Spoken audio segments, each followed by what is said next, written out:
memang topik iktikaf ini adalah topik rutin yang dikaji di setiap Ramadan. Setiap Ramadan itu sering membahas topik iktikaf.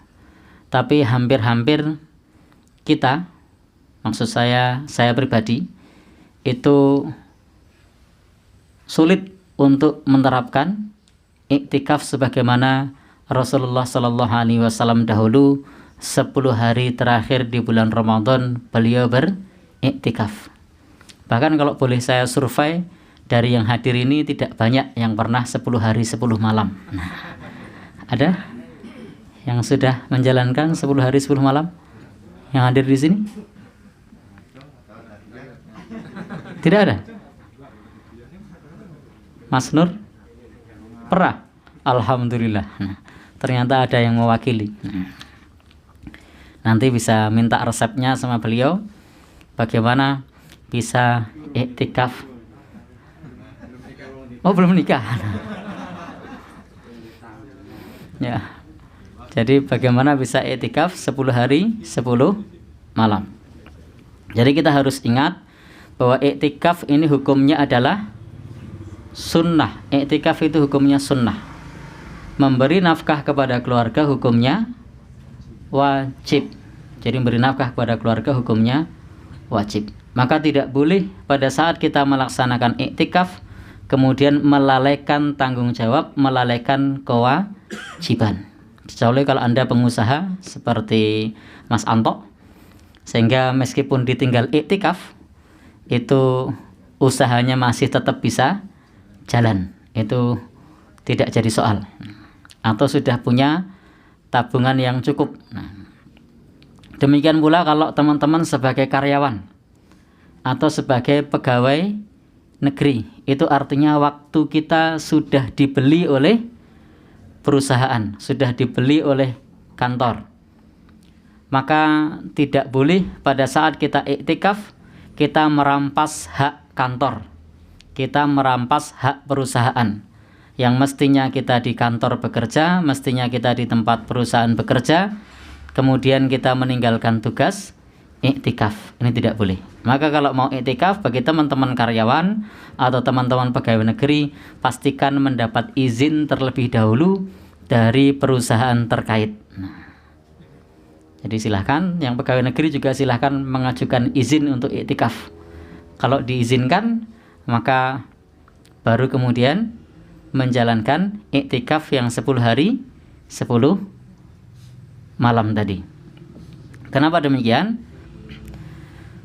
Karena tidak boleh bagi kita menjalankan sesuatu yang sifatnya sunnah kemudian melalaikan sesuatu yang sifatnya wajib. Nah, sehingga tidak boleh kita meninggalkan kewajiban.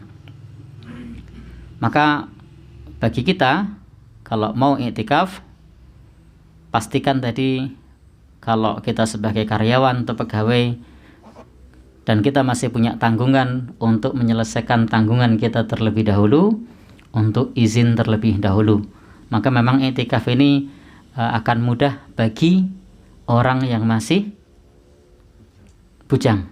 Tetapi ingat, meskipun kita masih bujang, kalau kemudian orang tua melarang iktikaf dengan alasan berbakti, maka lebih utama berbakti kepada orang tuanya di rumah dibandingkan kita iktikaf.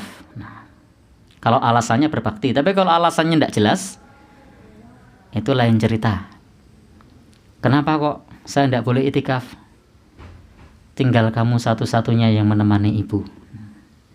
Ibu sudah sakit. Kalau ada apa-apa siapa yang ngurus? Nah, berarti pada saat itu baktinya kepada orang tua pahalanya lebih besar dibandingkan dia meninggalkan orang tuanya iktikaf. Itu kalau masih bujang. Dengan catatan larangannya untuk berbakti. Tapi kalau larangannya bukan untuk berbakti, maka itu lain cerita. Kenapa tidak boleh iktikaf? Pokoknya ora oleh. Apa mau ora oleh iktikaf? Sengit aku rong iktikaf. Nah, misalnya. Maka yang semacam ini tidak wajib untuk ditaati. La ta'ata li makhluqin fi maksiatil khaliq. Tidak ada ketaatan kepada makhluk untuk bermaksiat kepada Allah Subhanahu wa ta'ala. Kenapa? Karena alasannya sengit atau kebencian misalnya, itu tidak boleh. Maka tetap pergauli mereka dengan baik. Kalau mau i'tikaf, i'tikaf. Mau puasa dilarang sama orang tua, tetap puasa. Mau sholat dilarang orang tua, tetap sholat. Karena ini kalau puasa tadi wajib, kewajiban kepada Allah itu lebih utama. Sholat itu wajib, kewajiban kepada Allah itu lebih utama. Sementara kalau i'tikaf tadi statusnya sunnah. Walaupun demikian, kalau alasannya adalah kebencian kepada sunnah, maka tidak boleh kemudian kita mentaatinya. Tapi kalau karena permintaan orang tua untuk berbakti, maka hendaknya dahulukan, utamakan berbakti kepada orang tua. Masih ingat dulu ada salah seorang sahabat yang izin kepada Rasulullah Sallallahu Alaihi Wasallam untuk ikut berjihad fi sabilillah. Lalu apa jawaban Rasul? Ahayyun walidak. Apakah orang tuamu masih hidup? Rasul tahu betul kondisi keluarganya yang membutuhkan peran dari anaknya. Maka kemudian dijawab bahwa orang tuanya masih hidup. Maka Rasul mengatakan fafihima fajahid. Maka jihadmu itu adalah merawat kedua orang tuamu. Jadi sekali lagi bahwa i'tikaf itu meskipun sudah sering kita bahas bertahun-tahun, tetapi kita kadangkala terkendala adanya kewajiban lain yang menjadikan kita tidak bisa i'tikaf secara penuh. Tidak bisa i'tikaf secara penuh.